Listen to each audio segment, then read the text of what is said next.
Welcome, everybody. Hopefully, you can see weekly segment introduction.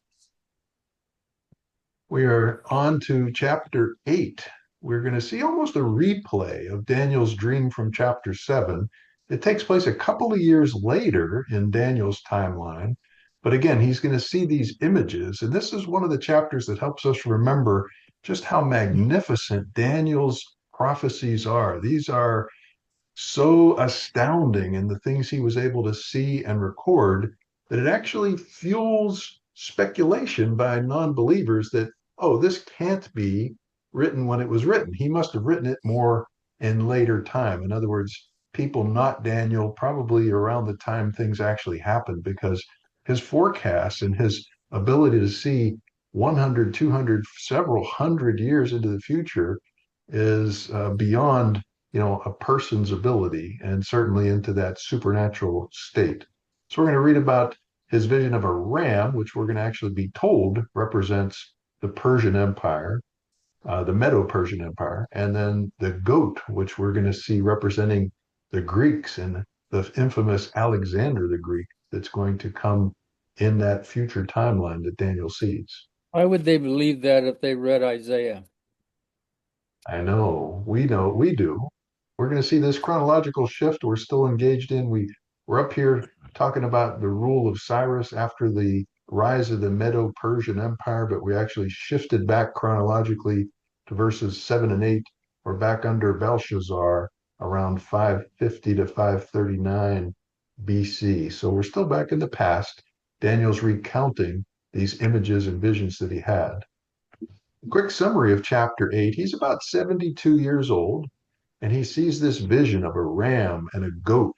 And it's explained later in the chapter that they represent future empires. So we don't have to speculate, we don't have to have scholars interpret for us.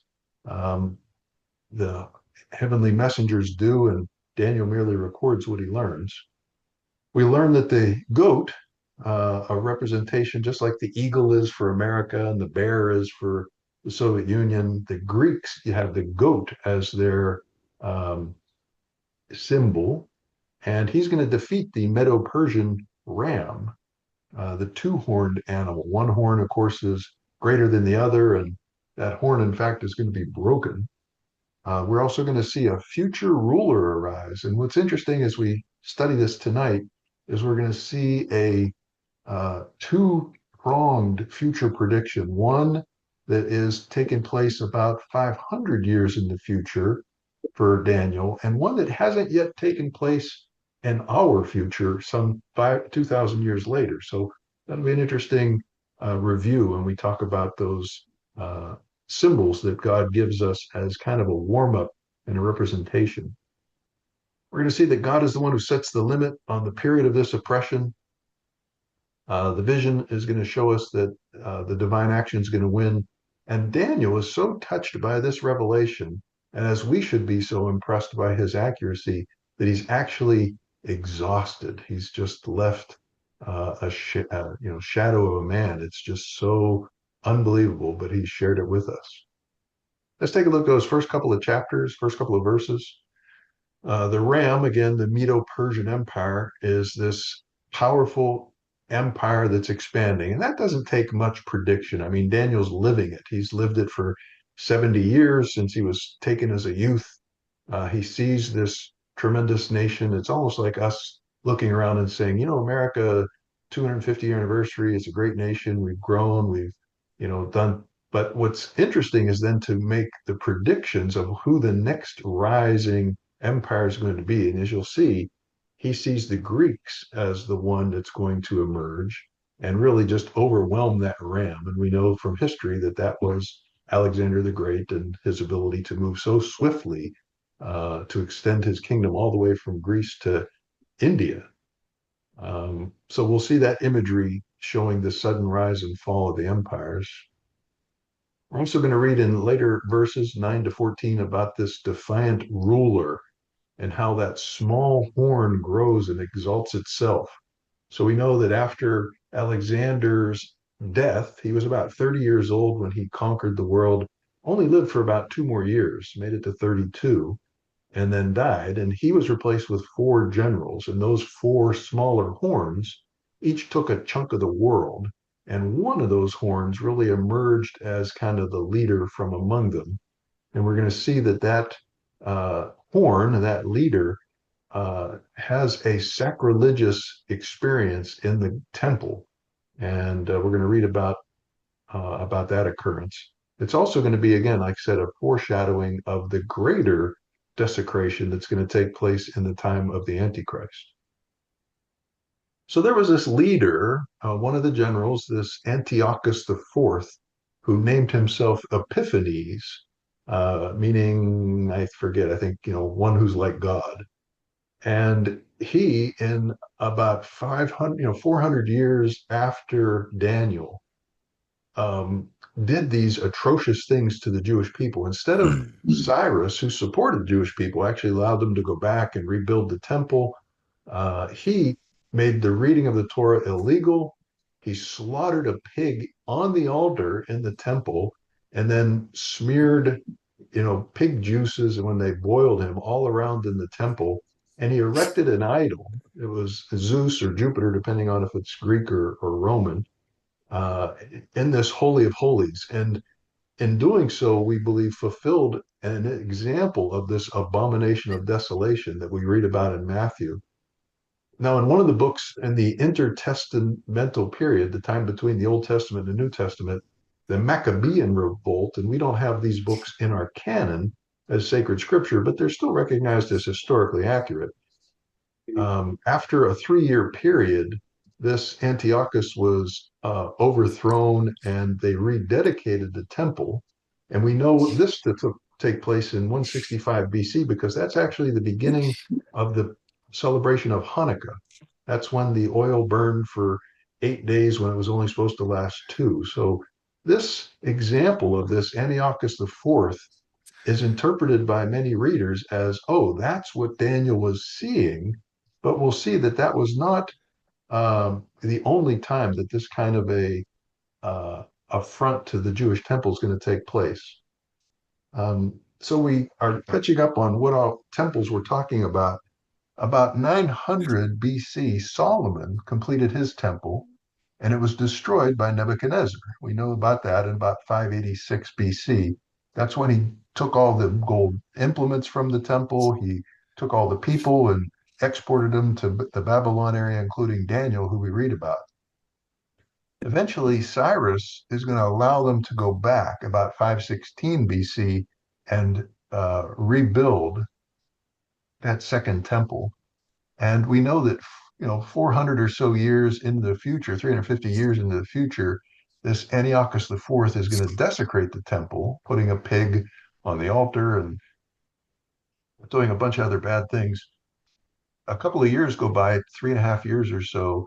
The temple is then rededicated, and that starts this make this holiday of Hanukkah that the Jews still celebrate to this day.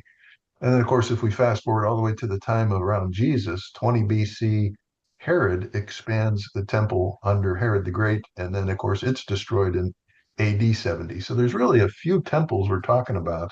Solomon's temple, much, much smaller. Herod's temple, gigantic by comparison.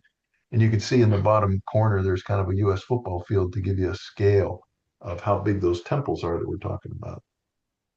Are we talking about 70 years to build that temple? Is that what we're talking about?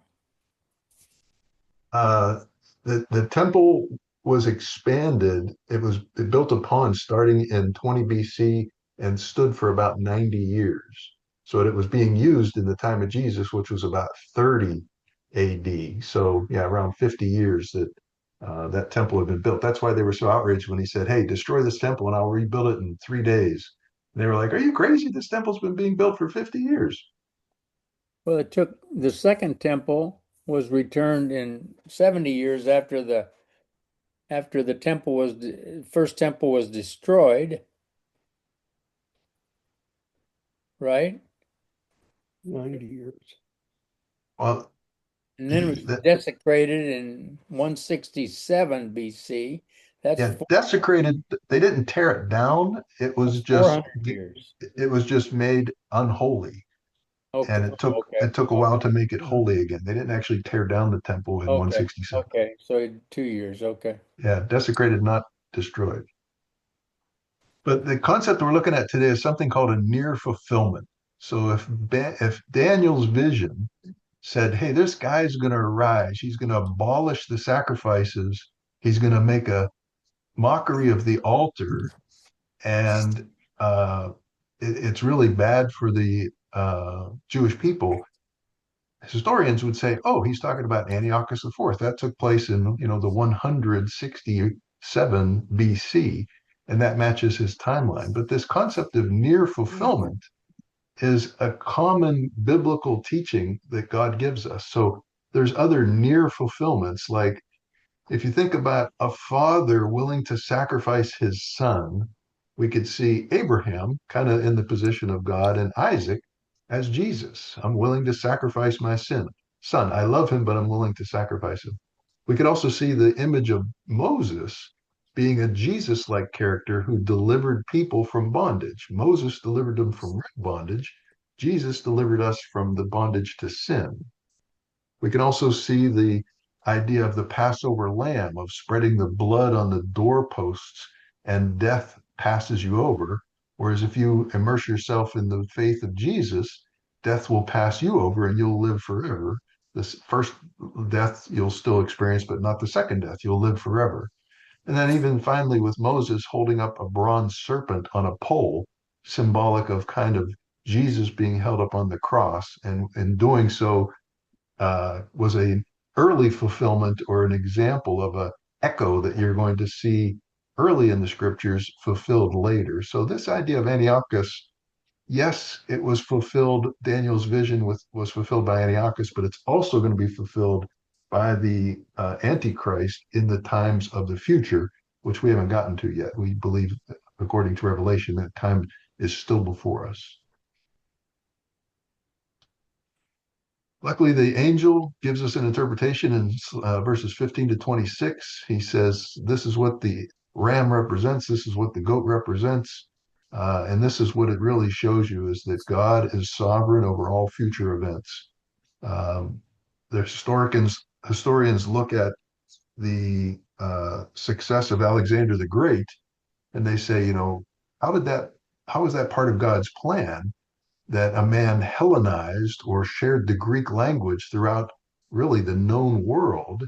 Well, then, years later, 150 years later, when Jesus is born and his disciples are charged with go and make disciples of the world, they can go around and speak Koine Greek, and essentially the entire world understands what they're talking about, just as the British Empire spread English all around the world to India, to the Philippines, so that we have English speaking people because of the power of the economics throughout the world. So God foresaw Nebuchadnezzar taking Daniel and the Babylonian, or taking them to the Babylonian Empire. He also foresaw Alexander winning the world and coming up with, again, a common language, and then the Roman highways. And essentially, you laid the groundwork for a perfect time for Jesus to come back, to have a universal language that could spread like fire the knowledge and the truth of Jesus and his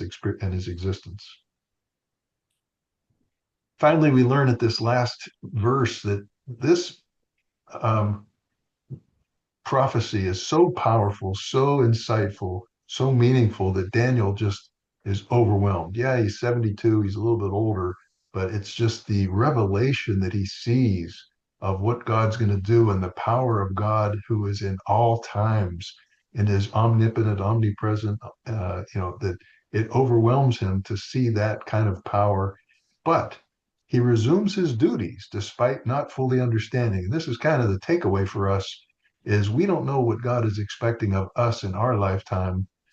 We can get, lost sometimes in just how awesome God is, but we're still not excused from doing our daily duties, getting back to serving mankind, showing the love of Jesus Christ in everything we do. So we're going to see that faithful service is going to continue despite his incomplete understanding. He doesn't quite understand it, but he carries on with his duties.